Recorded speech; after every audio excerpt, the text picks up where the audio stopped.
एक बार की बात है। एक आदमी था, उसका नाम कमलू था। कमलू की घर वाली पुष्पा के पेट में कोई बात नहीं पचती थी। वह जिस बात को सुनती उसे अपनी सहेलियों को तुरंत बता देती थी। एक दिन कमलू ने पुष्पा से बातों ही बातों में कहा, हमारा राजा बड़ा क्रूर है, उसने प्रजा पर अत्याचार किया है। पुष्पा ने यह बात अपनी सहेली बीरा को बता दी।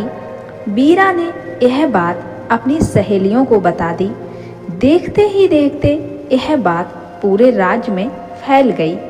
यह बात राज दरबारियों तक भी पहुंच गई। राज दरबारियों ने राजा को बता दी। राजा सुदेश यह सुनकर बहुत क्रोधित हुआ। राजा सुदेश ने कमलू को राज दरबार में पेश होने का हुक्म दिया। कमलू को पता नहीं था राजा ने उसे क्यों बुलाया है। दूसरे दिन कमलू राज दरबार में हाजिर हो गया। तुमने हमें क्रूर और अत्याचारी कहने की हिम्मत कैसे की? क्या तुम्हें अपनी जान प्यारी नहीं है? राजा के क्रोध भरे प्रश्न सुनकर कमलू डर गया। उसकी समझ में आ गया कि जरूर पुष्पा ने ही यह बात फैलाई होगी, पर अब क्या क्या किया जा सकता था। कमलू कुछ सोचते हुए बोला, महाराज, मैंने आपको कभी क्रूर और अत्याचारी नहीं कहा है।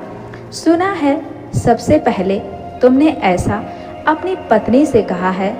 नहीं महाराज, मैंने ऐसा कभी नहीं कहा। आपको मेरी बात पर विश्वास नहीं है तो मैं आज से 3 दिन बाद अपनी पत्नी को लेकर आपके दरबार में हाजिर हो जाऊंगा। तब आप मेरे सामने मेरी पत्नी से पूछना, सच्चाई आपको पता चल जाएगी। कमलू की यह बात सुनकर राजा ने कमलू को उसकी पत्नी के साथ आने की आज्ञा दे दी। राज दरबार से कमलू घर वापस लौट आया। दूसरे दिन वह आम के बगीचे में गया। उसने बहुत सारे आम तोड़े। वह बाजार से गुड़ भी लाया। वह चीड़ के जंगल गया। उसने चीड़ के पेड़ों पर रस्सी से आम बांध दिए। उसने जंगल में चीड़ की पड़ी हुई इमारती लकड़ी पर गुड़ पीस कर लगा दिया। अब वह पुष्पा को चीड़ के जंगल घुमाने ले गया। जंगल में चीड़ के पेड़ पर आमों को देखकर वह आश्चर्य से बोली, अरे चीड़ के पेड़ों पर आम लगे हैं। आगे बढ़ने पर उसने चीड़ की कटी हुई इमारती लकड़ी पर गुड़ चिपका हुआ देखा तो उसे आश्चर्य हुआ। शाम को कमलू और पुष्पा घर आ गए।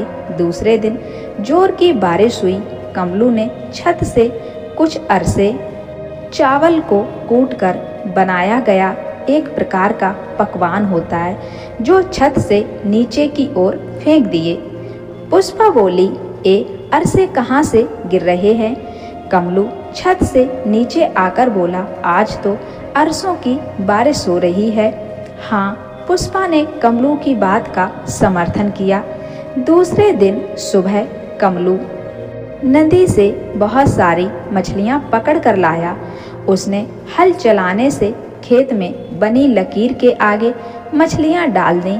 इसके बाद उसने पुष्पा को खेत में चलने को कहा। पुष्पा खेत की सीऊ को देखकर बोली, यहाँ कितनी सुंदर मछलियाँ हैं। हाँ, कमलू ने हामी भर दी।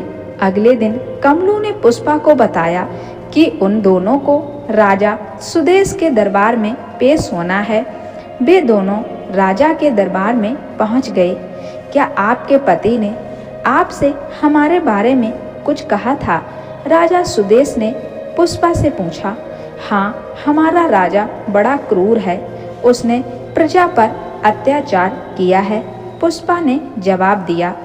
कमलू, तुम कह रहे थे तुमने हमें अत्याचारी और क्रूर कभी नहीं कहा। तुम्हारी पत्नी कहती है कहा है।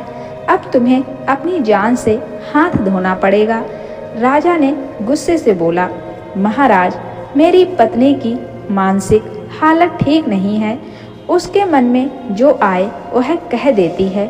कमलू ने राजा से कहा, तुम्हारे पास इस बात को सिद्ध करने का क्या प्रमाण है? राजा ने कमलू से पूछा। महाराज, इन 2-3 दिनों में मेरी पत्नी ने क्या क्या काम किए हैं, आप मेरी पत्नी से पूछ लीजिए। आपको इसकी मानसिक हालत के बारे में पता चल जाएगा। कमलू के ऐसा कहने पर राजा ने पुष्पा से पूछा, बताओ इन 2-3 दिनों में तुमने क्या क्या काम किए हैं? महाराज, मैं अपने पति के साथ चीड़ के जंगल घूमने गई थी। वहाँ मैंने चीड़ के पेड़ों पर आम लगे देखे। चीड़ के पेड़ों पर आम, यह क्या कह रही हो? राजा ने आश्चर्य से प्रकट किया। हाँ महाराज, इसके बाद चीड़ की इमारती लकड़ी पर मैंने गुड़ चिपका हुआ देखा। चीड़ की लकड़ी पर लीसा तो हमने भी सुना था, पर चीड़ की लकड़ी पर गुड़ पहली बार सुन रहा हूँ। हंसते हुए राजा बोला, महाराज, अगले दिन अरसों की बारिश हो रही थी और हल के सीव पर बहुत सारी मछलियाँ थीं। बस बंद करो अपनी बकवास। राजा ने पुष्पा को डांटते हुए कहा, महाराज, मैंने पहले ही आपसे कहा था कि मेरी पत्नी के मन में जो आए वह कह देती है, इसलिए आपके बारे में इसने जो बात अपनी सहेली को बताई वह भी झूठ ही थी। राजा को कमलू की बात पर विश्वास हो गया। उसने कमलू को दोष मुक्त करते हुए अपने घर वापस भेज दिया और कमलू खुशी खुशी अपनी पत्नी पुष्पा के साथ घर वापस आ गया।